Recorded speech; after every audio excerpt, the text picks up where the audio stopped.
Thank you for joining us today. We are so excited to come together and celebrate people in our community for the great work that we're doing.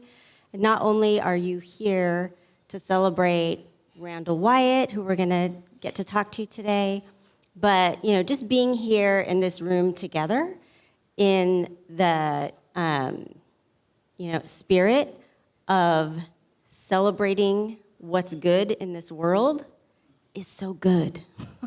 So thank you for being here and making this time for yourself and for helping us shine a spotlight on all the positive things. I want to also say thank you to Wendy Thatcher and Chicago Title for joining us and helping put this together and bring you a great lunch and just supporting all of our endeavors that we do to, give out this award. So thank you to Wendy and Jennifer, also Hunt here from Chicago Title. So today we are here to celebrate and award Randal Wyatt our Excellence Award for all the work that he has done that you're going to hear and learn about to really build and support and make Portland a better space. So maybe we could give a little round of applause for Randal. Should I check? Okay, check. Thank you, appreciate it. So we're gonna jump right in and let's just hear about your Portland native. You're born and raised here. Let's talk about kind of your early start and some of the things, and we talked about yesterday, but some of the things that really impacted you in your youth and put you on a trajectory. So early youth, it's hard to remember all that because after I became a dad, it's like all that became a blur, and I became a dad really young. But just lots of basketball, playing outside with friends, riding bikes. I was a very shy kid, so I wasn't very outgoing. I just worked on my hoop game and wanted to make basketball teams. I probably should have tried other sports because I wasn't that good at basketball. Emmanuel will tell you. But I always had this weird idea from really young that I was like a reincarnated civil rights leader. And I guess that always was just some idea I felt really connected to, like Martin Luther King. And that's like the only civil rights leader our schools taught us. So Martin Luther King and some other people. So I just always had this idea that I wanted to do something big in the community and just do something great for my people. And I think that's why when I got older and a little more confident in myself, I started prioritizing community. And then once I became a father, I really started prioritizing. And you were a young father. Yeah, very young. Became a father at 19 years old. Not to one baby, but two at a time, identical twins. That definitely took me for a whirl because I was just a kid. I was still living in my mom's and dad's bedroom, my childhood bedroom, with like J-Lo pictures on the wall and stuff, So I was still a kid, and here I am now with two babies. I think I maybe held one baby before that, and now I have two, and so I had to grow up right away. I was working at Tower Records part-time, just partying, hanging out, failing college. And then now I had to go get a real job. My dad went and got me a back-breaking job that paid pretty good money. Had to go get an apartment, just overnight. So there's all the things you talked about, getting the real job, an apartment. But what, you mentioned growing up fast. What was that like, and how did that big change in your world impact your worldview? It was very stressful. I mean, I didn't know what I was doing. I never, it was my first time being a father. I wasn't very close with the mother. It wasn't like we were gonna get married or anything. It was kind of like a casual thing that became very serious. So it was tough, and it showed me what I was capable of because I did. I got my stuff together. I learned how to hold babies and feed babies, and they're still alive today and healthy. So yeah, it just showed me how difficult, and it made me really appreciate my parents because it's like, damn, y'all did this for 3 kids. Like, this is challenging, especially my dad worked nights, so my mom would work all day and then come home and have to do all the things, cook, clean, all that. So it made me really appreciate the work my parents put in, and I just knew that there was going to be an uphill battle from here, and I was ready for it. And for whatever reason, I decided to take hip hop seriously. Like, that was like the thing, like, oh, I'm going to go rap for real now, which I understand why everybody looked at me crazy for that, but it was fun. I had fun with it. Yeah, that actually leads me to my next question is how did you get more involved in hip hop? And how did you blend your passion with your real job? And then moving forward, you are using that as a tool to help other people. So I'd love to hear about that journey. Yeah. I mean, I've always been super passionate about hip hop. I mean, I as a kid, as early as I can remember, I've been rapping other people's lyrics, learning them quick. And I started writing my own rhymes. It was my outlet. I was always poetic and a writer. And I just decided I'm going to learn how to do this and perform. And like I said, I've always been community oriented. So I was like, oh, why can't I do both? Well, the big thing is I was writing rhymes about community and about injustices and social issues. And I was like, it's not enough to just be rapping about it. I got to actually do something about it. So I started putting together benefit concerts and drives and stuff for houseless people, or just all kinds of stuff, and then working with youth and giving them opportunities to show their talents and getting their foot in the door. And that just started, basically snowballing into me getting actual positions in social services. Eventually, I became a mentor and an advocate because of the work I was doing as a hip hop artist with no degree or anything. And so, that's kind of why I took it serious, because it's just my passion. It was an outlet that I really needed, especially being a young dad, working really hard physical labor jobs, and it was just something that was really fun for me too, and impactful. So how did you transition from volunteer passion gig to the social work? Like, how did you make those connections and cross that bridge? People just gave me an opportunity. I just made a name for myself in the community. I became the community-oriented rapper, which wasn't always good because everybody wanted me to rap for free. And and so eventually I had to be like, all right, well, I need to get paid too, But yeah, people just started believing me. I made a name for myself. People started having me come out to their organizations to do gigs, work with their youth, mentor. I put together a rhythm and poetry workshop, and and I saw I'm working with youth so much, so that's what kind of people were like, man, he's really good with these youth. Let's give him an opportunity to get a position. And from there, it just kind of like, once I got one position and I proved myself in that position, it grew into something else, and then grew and kept growing. And eventually I went back to school and got my bachelor's, and I don't have to use it because I started taking ownership, but I guess it's good to have that and a bunch of debt. I guess it's good to have that. You never know. I mean, it's an accomplishment. I keep my resume updated, Yeah, I mean, it's an accomplishment. Yeah. For sure, that you should, I hope, feel very proud of. I am. I never saw myself going to a university ever, and then to graduate with highest honors, I was like, wow. I mean, it just surprised me. Sometimes I'm not always I don't have the most self-confidence, so when I do big things, it's kind of like, damn, I did that, so. Yeah. It's interesting that you say you don't have, the most self-confidence, and look at all of the big things that you do. I feel like confidence is radiating off you, and it's interesting, how you went out and you're doing these things from your heart, and it led to you being able to get paid to do your passion. Do you want to talk about that? How does that feel? It feels amazing. I've never made as much money as I make now, and I'm doing the most rewarding work I've ever done, and I'm doing it for the community I come from. I can't ask for much more than that.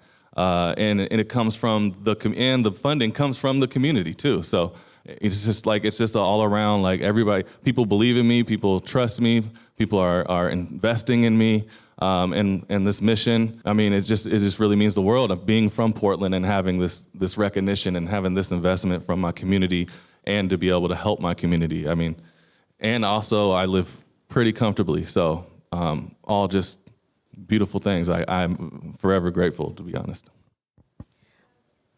Let's talk about taking ownership from an idea to conception.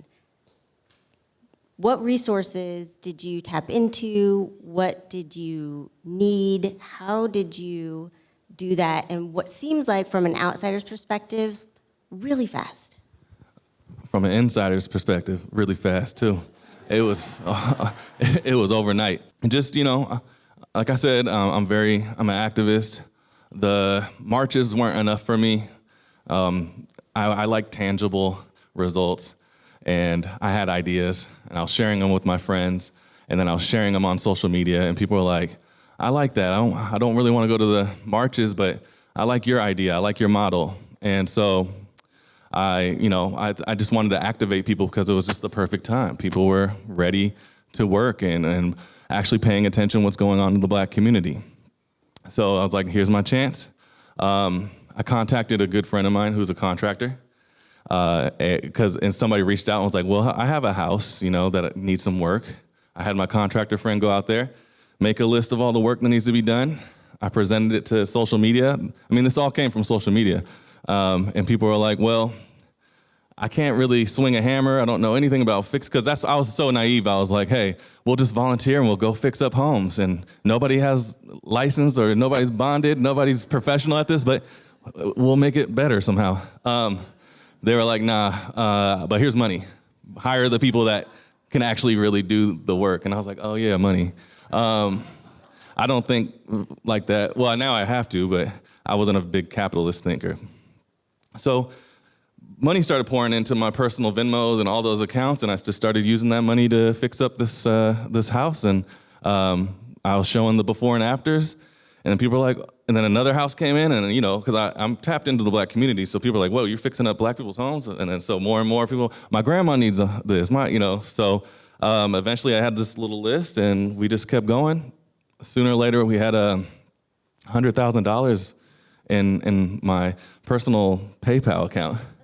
By the way, they banned me from PayPal and Venmo because I don't know, they think I'm a drug dealer or something, I don't know.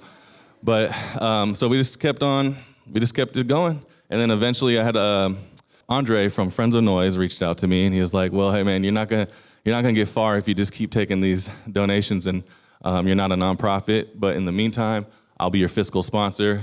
Donations funnel through us. We provide the tax receipts. You just do your thing. We'll have an account for you. And then from there, we just kept it going. And then all the news outlets heard about it and started interviewing me on the news, and got on CNN and all kinds of stuff. And I was just like, whoa, it was fast. And I had no idea what I was doing. I was just building the plane while flying and asking questions and, bringing in the right people that do know what they're doing. And I just was the face and try to be charismatic and talk about the issues. Building the plane while flying. So you were in uncharted territory, and you just said, I'll do it anyway. Like, that's totally amazing. Who on your team do you keep close to you to support you? What, gaps do you need other people around you for? What does that look like, your team?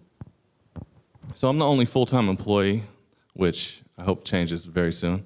So I have Jed Overly. We got a program so we have several programs. We have the home improvement program, which is like the main program that everybody knows about. We fix up the homes. I run that program. I do like project management. I hope to have a project manager one day. My buddy Zach, who's on the board, he helps with that. We have the community impact program, which is the volunteer one, where we have like over 500 volunteers signed up. They come out to houses, do basic, I'm sure some of you probably done some of this work, basic landscaping, cleanup jobs, prep work for our contractors.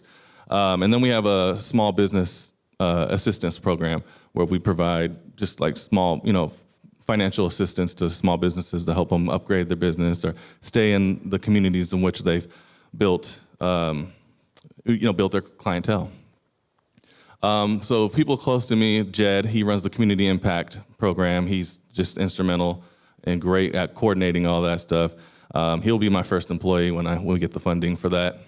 I have a data analyst now who's taking all the mess of our history of books and all that types of stuff and making sense of it and making beautiful charts and stuff so we can start passing those, getting those to the grants, to the foundation so we can start bringing in some big money. Hormel Foundation, I got a grant from them, and the grant was for $25,000 plus they donated their fundraiser, and she's been incredible. I mean, she got us hooked up with Salesforce and all kinds of things that will help us like track all the donors, everything we've done, and it's going to be instrumental for the future of taking ownership. And I have a couple grant writers in my board, and one of my board president did a presentation here last year for the Loving Room Fund. So yeah, that's my team. There's about 6, 7 of us, but they're all subcontracted and they all have their own thing going on, so they can only dedicate so much time. So the goal is to have some full-time employees so I can delegate work more. I have an intern coming in from U of O that I'm just so excited about that can do all the little things, all the emails and stuff that take up a lot of time. So right now you have these people supporting you in key areas, but all the day-to-day is you. It's all me. I oversee everything. Everything runs through me. Everybody asks me this, that, and everything. It's a lot. It's a lot of work. So what is your grander vision for taking ownership? And how can we support you? Employees. I need employees. Partnerships. We got a lot of partnerships in the works. Big ones are with pre-apprenticeship programs like Portland Youth Builders. We've been working with them, and they've been utilizing their students to do outdoor or exterior carpentry work. So that's free labor for us. We just pay for the materials. In exchange, they get the hours towards their certifications, towards whatever trade they're learning at Portland Youth Builders. So it's just a beautiful symbiotic relationship. And we're working with Constructing Hope to do the same. We're going after some big Portland clean energy funding, so we're going to get into renewable energy and get that into the Black community, because if you know anything about climate change, it's always going to affect the most vulnerable communities, and they're going to be the Black community and other marginalized communities are going to be the last ones to have access to the resources. So we want to get that, nip that in the bud early and get them, solar panels, all that stuff, retrofit their houses. And then we're also working with Constructing Hope to train their pre-apprenticeship graduates to do the work. So then we'll have folks from the Black and other marginalized communities doing the work too, because it's going to be a huge industry soon here. It already is. That, and then maybe starting some chapters in other cities. I flew to Philadelphia not that long ago and spoke on a panel. They're very interested in the model, so I'm coming up with this huge playbook that basically describes the whole model and all the policies, procedures, everything that we can just pass off to different cities, and whoever their leader is there can just go through the book and try to implement it in their city. So, because I'm not trying to run all these chapters, Portland is plenty. But it would be great to get them, get that going in other cities. But that's the big ones that I'm seeing for the future. And how can we support you do that? Oh yeah, money. Donate money, which y'all are already doing. A lot of you living room folks with the Loving Room Fund, finding us grant opportunities. If you know contractors, vendors that are willing to donate labor, materials, stuff like that, anything that can offset costs on home repairs, things like that, because when the pandemic, wood went through the roof. I mean, all these materials, everything just went up. Inflation's big, and we're very small, so anything like that will be very helpful. We do have a lot of volunteers signed up, but I always encourage folks to volunteer, because it's just an awesome opportunity. You get to, if you're not super familiar with the Black community of Portland, you get an opportunity to meet somebody from the Black community of Portland and actually help them immensely with, because a lot of the homeowners that we're working with are senior citizens, and they don't have the ability to clean up their homes and maintain their homes. I mean, I'm 38 and struggle with my own home. So, so this is just instrumental for them. It keeps the city off their back. We've been able to prevent some property maintenance liens and fines, nuisance fines and things like that doing this work, which is instrumental to making sure they're not vulnerable to predatory developers and other real estate professionals. So, those are the best ways to help us out. Yeah, I was going to actually ask, like, if you had any particular story to share about, anyone that you've helped that you think really, like, kind of is a great demonstration. Obviously, you're helping folks, but I think we were talking about how you got your first house too.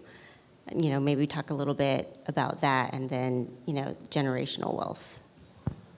Okay, biggest project we've probably done is a woman burned her kitchen and made her house uninhabitable.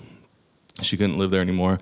And so we came in, it took us a year, but we came in and renovated the whole kitchen, and now she's able to live in her house again. So she didn't lose the house, and we brought a bunch of volunteers in to clean it up, and so that's probably our biggest one, most expensive one, and it was just very rewarding to get her back in there. How I got my house. About a couple months after I started taking ownership, like I said, I was on the news a lot. A woman named Annie Moss saw me on the news, and she's part of this group called Resource Generation, which is a really radical allies. And so she wanted to transfer her home to black ownership because one of her homes is in a historically black neighborhood, the Central Albina neighborhood. And so she reached out to me because she saw me as the liaison into the black community and thought I could help her. And she emailed me, and I ignored the first email because I'm like, there's no way this woman's trying to do that. And I'm busy. She reached back out. She reached back out and was like, no, I'm serious. I really want to do this. And I was like, all right, let's hop on a FaceTime call. We FaceTime. She was genuine. We hit it off, and I was renting an apartment at the time. So I was like, I'll take it. Put me in there. And 4 months later, she really did. She sold me the house for what was left on the mortgage, about $230,000, gifting me about $400,000, $500,000 worth of equity and as a form of reparations. And then me and her were like, well, let's not stop here. Let's start a collective and inspire other people to do the same for other black and indigenous folks. So we started PDX Housing Solidarity Project. We have a listserv of over 170 allies who donate money directly to black and indigenous folks to get them mortgage ready, alleviate debt, and put down payments on homes. We've helped 15 black and indigenous families buy homes. And so we've been doing that. And so I've taken the equity and I just put an offer on a house, so I'm buying another house, and it got accepted. So it's pretty wild. And that's just so important to get them owning homes because, look what it did for me. I'm now buying my third home when I was renting an apartment, with mice-infested apartment 4 years ago. And it's just changed my family's whole trajectory. Me and my sons lived in 12 different apartments since they were born. Slept in garages and air mattresses and slept in beds together sometimes. They won't have to experience that. That's huge for me, like leaving that for them, and hopefully they don't mess it up and they leave it for their kids. So before you were a homeowner, you moved 12 different times, and that just speaks to a lot of what we believe in this room is that home ownership is really powerful for so many reasons we don't have to go on about, but just like for that specifically, the stability of your family, and now you're like, I own this house, my boys are set. Absolutely, and then have that much equity to play with and make investments with, it's just, it's huge. The money that I put into it is going into my house. That's just a big game changer than paying a landlord.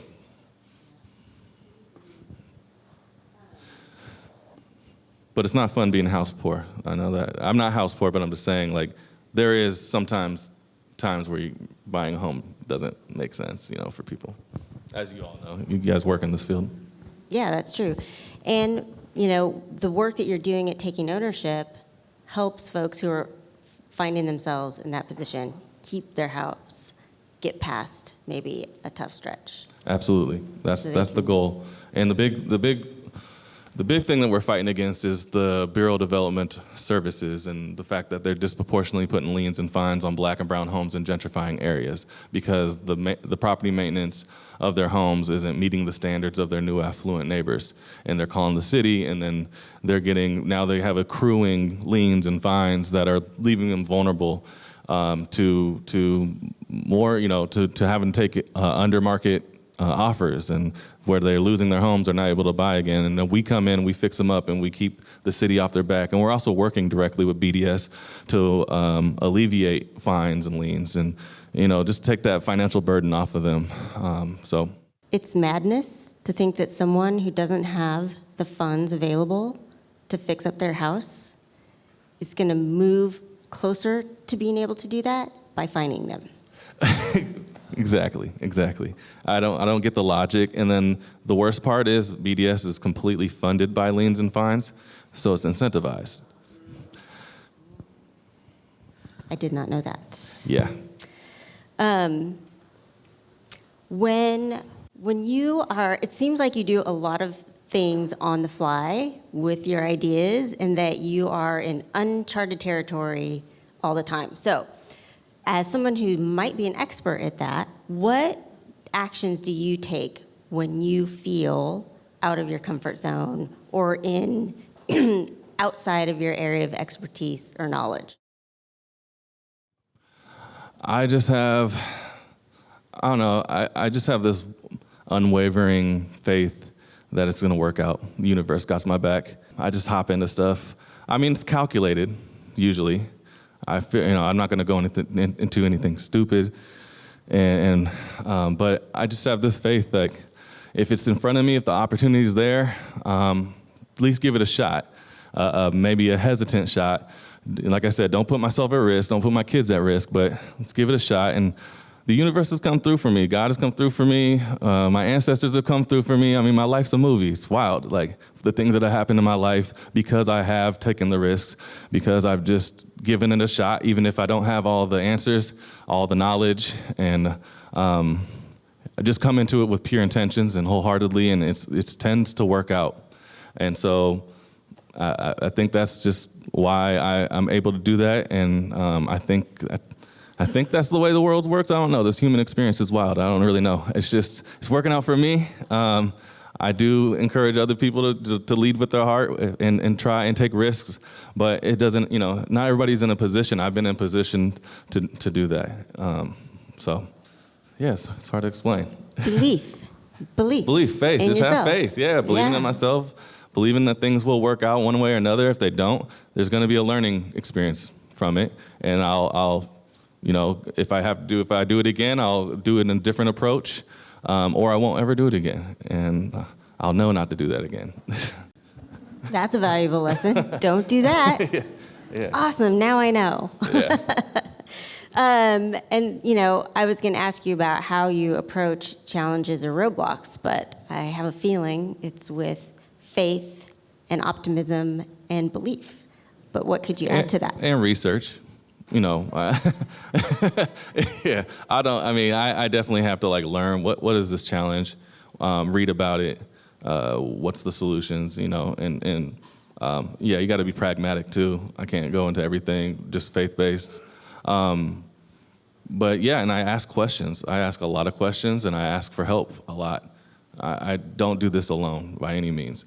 So I'm constantly reaching out to people and constantly trying to learn what I'm up against. And I think the beautiful thing, and that's why I'm so grateful for community, because I couldn't do this without the help of the community and how many people reach out and provide resources and provide advice and all kinds of things that have helped me get through all my, most of these barriers to be successful. Yeah, it goes to show how much abundance just surrounds us. You're just asking for help when you need it, looking to where, all around you. And it seems to follow you. You seem to attract it. What do you think it is about you that attracts so much support and trust? The Annie Moss, the woman that sold me the house, she said it probably best. because everybody was on her head like, what are you doing? You can make a lot of money off this. And she's like, how are you not trying to make money off this? She goes, well, to me, the real wealth is community. It's like she knew she was building community by doing this. She knew that she would get support. And maybe she would have made hundreds of thousands of dollars, but that wouldn't have led to the relationship she's built, the community she's built from doing such a thing. And I think that's why I've been able to attract the same thing. I've dedicated my entire adult life to community. And so people know that. People know my face. They know what I'm about. People know my intentions. I'm very vocal about it. And I think that's why people trust me and invest in me and believe in me. And that leads to what I've been able to accomplish. So there, you've dedicated yourself to your community, and your community is showing up big time in response to that. Absolutely. Absolutely. This whole taking ownership thing is community-based. It's literally a community-based organization that doesn't run without it. All the funding, all the volunteer work, everything. I'm just the organizer of it and just the face and all that. But without community, it's nothing. What would you tell somebody else who has an idea that they want to put out into the world? Unless you're trying to be a brain surgeon or something, you don't wait to be an expert at it to implement it. There's certain fields you need to be an expert before you start digging into it. But if you have ideas and that you want to implement that to make some change or whatever it may be, not even that, if it's just for business or whatever, go into it ready to get started and then learn as you go. That's how I've always kind of approached things. If you wait to be an expert, sometimes you might miss the boat. For me, I think timing was everything with taking ownership. If I would have waited to learn how to run a nonprofit, run an organization, all these things, I would have probably missed the Black Lives Matter timing. That was the time right then. People were staying home. People were learning about the plight of African Americans. People had time. People had stimulus checks. And that was it. And I was like, this is it. So we got to go for it. And I just learned everything as I gone. I've done trial and error, and it's just grown and grown. And I'm always lived by the slogan of it's better to ask for forgiveness than permission. I'm just going to go ahead and do it. And if I mess it up, I'm sorry.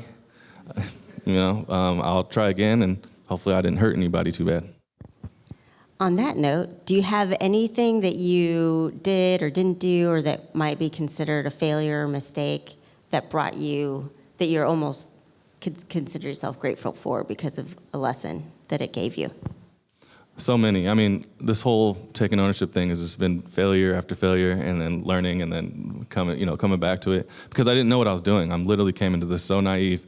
So I've just been making mistakes left and right. But honestly, the biggest mistake I ever made was a traumatic thing happened in my life a couple years ago. My father passed away suddenly, and I went right back to work right after he passed, like a couple days after he passed.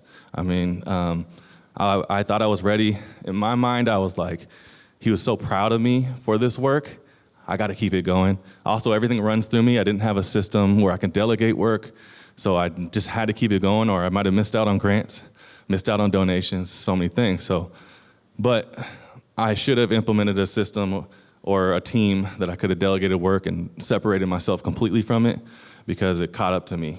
And a few months later, I felt like a nervous breakdown. My social anxiety skyrocketed. I couldn't have done this about a year ago or 2 years ago. I couldn't just talk to people. I couldn't go to my favorite restaurants because I get overstimulated, and it really completely it hindered my ability to run this organization. Luckily, in that year, it was kind of just a booming year. We almost raised $1 million that year. So just luckily the community was just already invested in it, and I was able to do a lot of stuff behind the scenes. But it really affected me as a person, just not taking the time to grieve and separating myself from working, because it's a lot of work. And I'm still dealing with some of that stuff today, some of the stuff with my nervous system, and my anxiety is still not fully back to what it once was. What came from that, though, is I took a lot of time to read and learn about myself and about my anxiety and about grief and about all these things that were affecting me because it was affecting me so much. And I learned about things that helped me calm myself and get through my anxiety. And now I'm at a place, so just so you know, so I've been dealing with anxiety disorder since I was 26. It prevented me from flying for about 12 years. So I didn't get to travel or go on vacations or anything because I was too in my head. But since that situation after my father passed, I learned so many different techniques for my anxiety and learned and got so much better with it that I've been now able to fly and do all these things that I wasn't doing for 10, 15 years prior because I just hit rock bottom and I was like, well, screw it. Let's exposure therapy. Let's do breath work. We got all these tools now. I can now do this. And same thing for now when I'm speaking. I know how to breathe. I know how to do all these things. So I got more tools to help myself through some of my mental health issues because of that. What do you think is the most powerful tool that you can use to calm yourself when you feel like you need it? Breath work. It's the best thing that ever. That's like different breathing techniques. There's this app called Oxygen Advantage that teaches you how to build the tolerance, carbon dioxide tolerance in your body, which we've all been kind of taught that carbon dioxide is just like a wasteful gas that we expel and trees need it, but it's actually a very beneficial. It's very beneficial to our body and calming our nervous system if we can teach our bodies to tolerate it more. That's how people learn how to hold their breath for longer. Your body craves oxygen when it builds up too much carbon dioxide, and then you go for it, but really you can hold your breath. People can hold their breath for 5-6 minutes. I could hold my breath for like 15 seconds at first because my nervous system's so shocked and my tolerance was so low, and now I've taught myself to hold my breath for 35 seconds, which has also calmed my nervous system. So my body doesn't feel like it needs to go and hyperventilate when it starts feeling some of that. So that's been instrumental in everything and just resetting my nervous system. Thank you for sharing that. Yeah, this turned into a whole different conversation. Yeah. Yeah. It's free. It's a free app. Oxygen Advantage. Game changer. Everyone's making notes. I know we can't sit up here and pretend like we didn't just go through a pandemic and like all of us have some stuff going on. That was some wild stuff, like I don't know anybody that came out of that not changed in some way. I think it's also just important to recognize that we're all humans making it through this life, and sometimes we're like, oh, Randal, and he's so successful, and he's doing everything great, and he's hip hop, and he's so cool, and you still have like the real person feelings. Like, it's not I'm successful or anxious or any of those things, right? We're, as humans, we're all of those things, and it's just about aligning yourself with the tools that you need to like get through what you're getting through, to like shine your biggest, brightest shine and meet your fullest potential. So thank you for sharing that. Oh, no problem. I didn't even know about that. So I have a couple more questions, but I want to make sure that I'm also giving the room an opportunity for anything. Yeah, Todd. So thank you for your good work in your presentation. Can you talk a little bit about the nuts and bolts of the process of who's eligible for services of taking ownership and how they go about qualifying? Absolutely. For the home improvement program, so we're culturally specific to African American homeowners and small business owners. So for the homeowners, we ask them to be at 120% AMI or below. We do want to help middle class too, because they're the ones that don't get the government services, and also it's still not easy to make it, to pay your bills and do maintenance to your home. So we really wanted to focus on that group as well. And then just got to own the home. That's the big thing.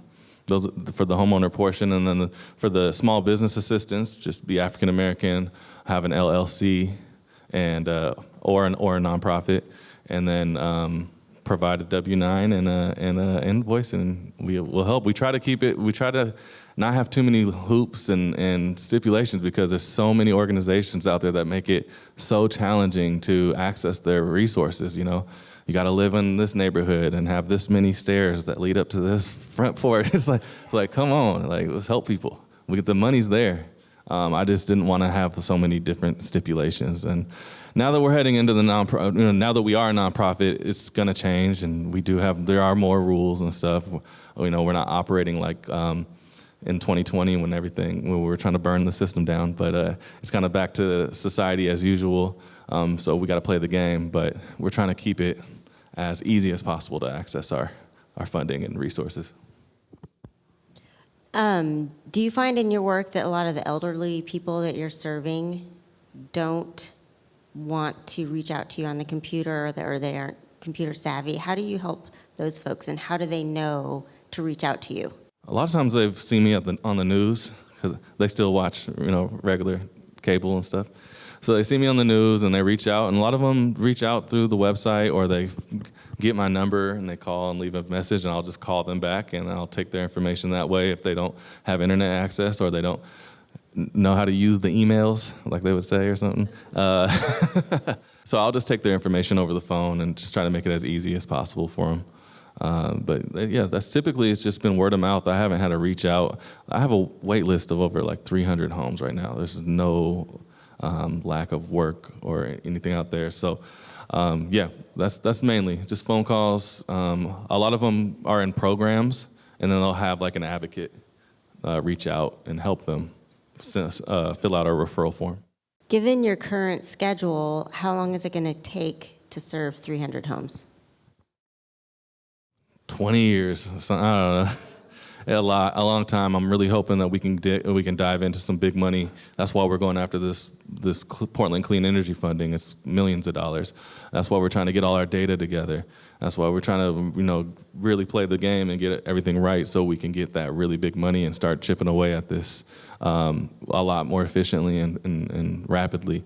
Because it's so hard to just look at this list. I mean, it's great for data, and it's great to just see what's out there, because we can pass this data on to other organizations that are more established and have more funding when we've been doing a lot of partnerships. But it's just so challenging being who I am and just seeing all the urgent needs. I have people constantly reaching out, like, my main pipeline burst, and now my house is flooding, and I'm like, I don't have the resources to give you this, emergency services. So it's just really challenging seeing that and not being able to help. But at the current rate, it's not looking like we're going to get through it too fast. But, I think we're going to evolve, and I think we're going to grow, and I think it's just going to get bigger and bigger.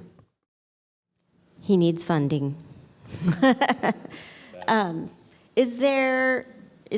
So let's say someone calls you and they have, burst pipe.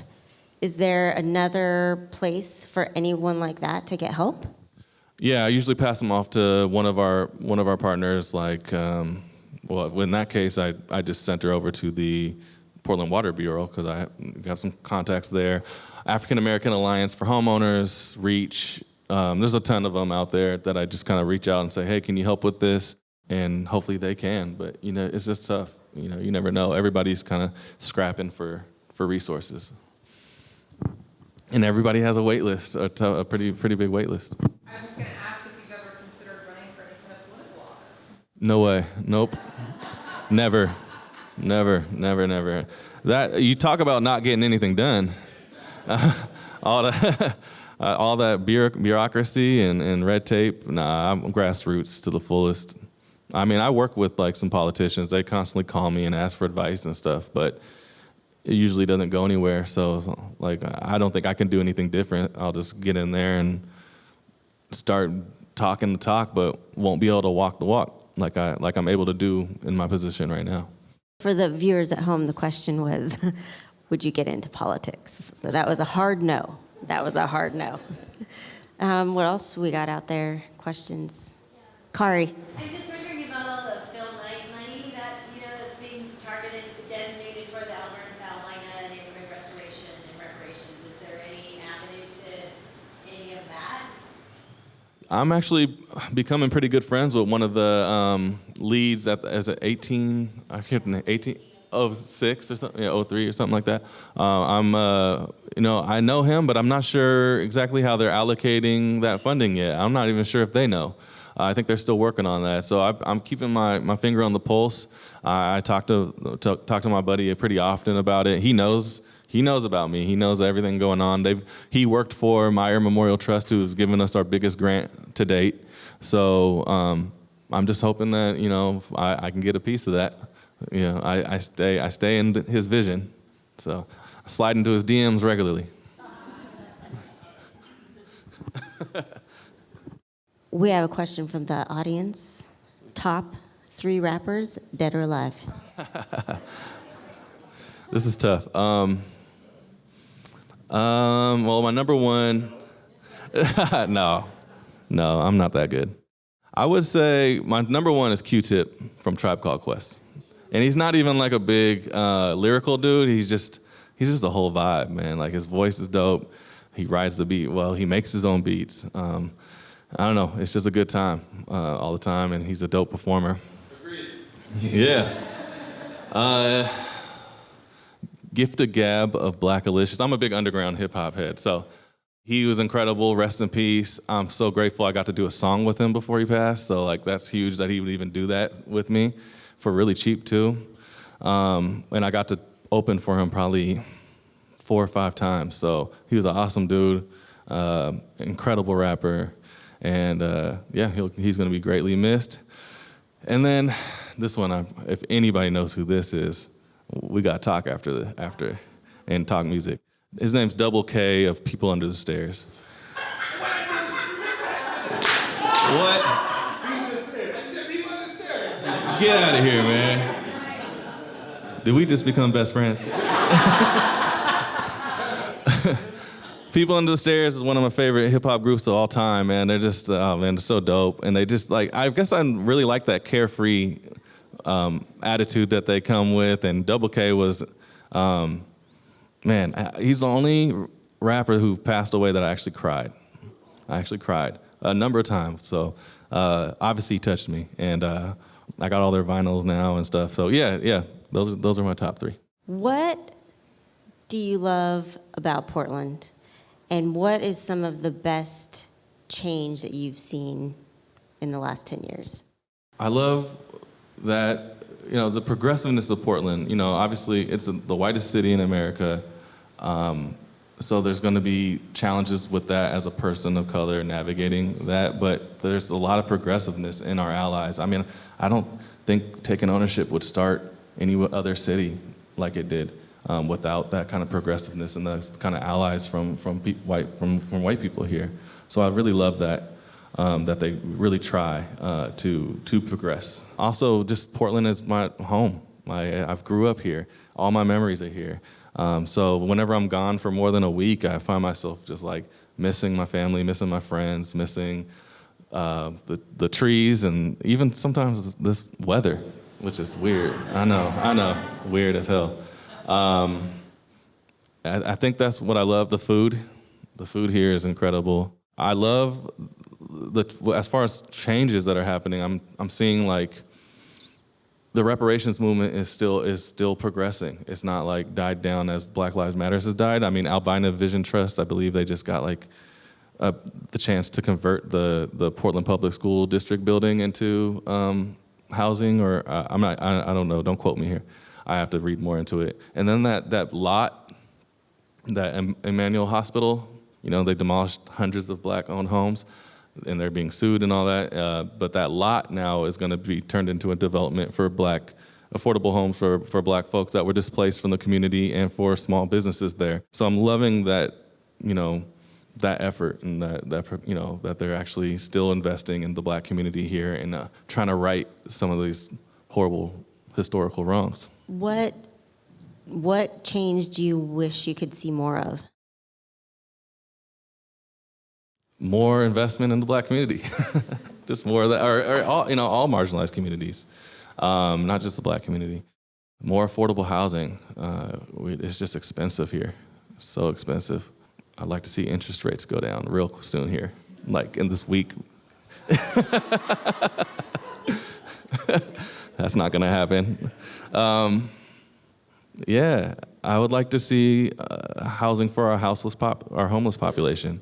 Our homeless, population had skyrocketed through the pandemic, and it's because of the cost of living. That's the number one reason. So I would love to see some housing come up for them, give them a stable place to get on their feet, some sort of wraparound services. I'd just like to see more around that as well. Oh, Zippy. I'm curious, you were mentioning exporting the playbook, like creating this playbook and exporting it to other cities. I'm just curious if you've partnered at all or just like been in touch with maybe programs that are similar to this, or just like other cities that have attempted to create something similar to this. Like have you like cherry picked ideas from other places or been in touch with leaders in other cities? I haven't heard of any other cities that's doing this kind of work. Like when I was in Philadelphia, they were like, wow, they never saw it on. I mean, there's people that are housing related and help out and stuff, but not on like the radical sense that taking ownership is. And I have tried to implement this in Asheville, North Carolina. I had some folks trying to do it, but it was just too difficult for them to I guess like it takes a certain kind of person that has the trust from the community, who has a face out there, who has a, and I guess he wasn't able to get it done. I think some personal stuff got in the way too. So that didn't happen. I tried in Tacoma, same thing. It was just like, I think, that's why I said Portland, I think, is just a unique place that is very supportive and community-oriented and progressive, and I think it just is going to be more of a challenge. That's why I wanted to do the playbook that has all the policies and everything to start a nonprofit early and just like get the grants and all that stuff, because we survived off of private donations from the community for the first 2.5 years and raised over $1 million just off of community. I don't know if other cities will do that. I think we'll have to implement this now, kind of where our system is now, our organization is now, and go after grant money to start this organization. They just need a charismatic leader like Randal Wyatt. I didn't want to say it, but they just need a handsome, light-skinned man. Yeah. See, you're so charismatic, you didn't have to say it. We all knew it. And then your mom's here. That's my mom. You must be so proud. Raised a very fine man, a charismatic man. Leader, you're a community leader. Thank you. So I've burned through most of my questions. I want to make sure before we wrap up that we're not missing anything from the room. Oh, Cody. I love seeing the billboards with you and your boys on there. Have you had any moments, I'm sitting next to my kids, I just love the idea of have you had any moments where you look at them and you can tell that they get it, that they're in this with you? Oh, absolutely. They're always like, whenever I share anything, like if I'm on the news or the billboard or any kind of accomplishment, they're like super excited for me, and they express it. I mean, they're pretty aloof kids too. Like they're really like calm and even keel, but like if I share something, they're like, "That's really cool." Like, "Damn, Dad, that's cool." And they do some work for me. Now that they drive, I make them do deliveries for me and stuff. And they help with like organizing inventory with our merch and all that. So they're definitely a part of the process. One of my sons is actually training to become a home energy assessor. So once we get into renewable energy and all that clean building and green building, I hope to open up a position where he can be the home energy assessor that goes in and looks at the houses, and he's all for it. So he wants to be a part of it.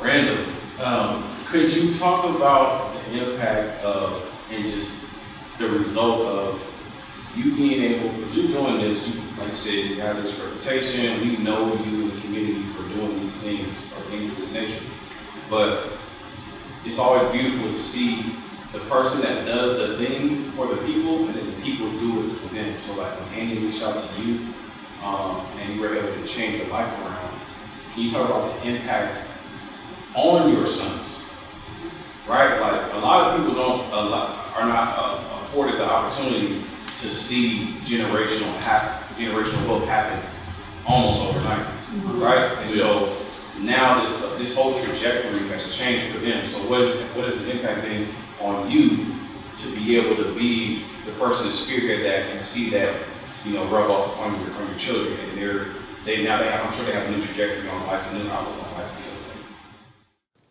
It's something, like I said, I'm so grateful for. It makes me feel like a real provider. Like I really did it for my kids. As a young parent who, at the time they were born, was making minimum wage, I bounced around 12 different apartments, and now I have 3 houses, and they'll never have to be, housing insecure, and they can live in one of the houses if they need to. They can rent out a house, and or we can sell a house, and I can help them buy their own houses now. Something that my parents weren't able to afford to us. And then also the owning my own business, owning my own nonprofit. I can set up in a position for my son, hopefully, to where he can have a career working in the family nonprofit. It's just they see it and they know because they lived it. They remember bouncing around all those apartments. They remember, it's just they're very grateful, and they're really proud of me, and they make sure that they let me know that and all that. So it's hard to explain. It's just like an incredible feeling, man, to go from that. It's really like from the bottom, started from the bottom, now we're here. Well, thank you so much for joining us today, Randal. We're super excited to be here to celebrate you. And on behalf of Living Room Realty and the greater Portland community, thank you so much for all of your work and sweat and tears and more work. And we would love to present you with this award. Thank you so much. Really appreciate it. This means a lot. Living Room, y'all been great, instrumental. The Living Room Fund has been huge for our small organization. Just knowing every quarter that some funding is going to come in means the world to our small nonprofit. Y'all volunteer with us. You're giving me awards. Like, y'all are really in it. I appreciate y'all a lot. Thank you. This means a lot. This will go up in the house immediately. All right, thanks, everybody.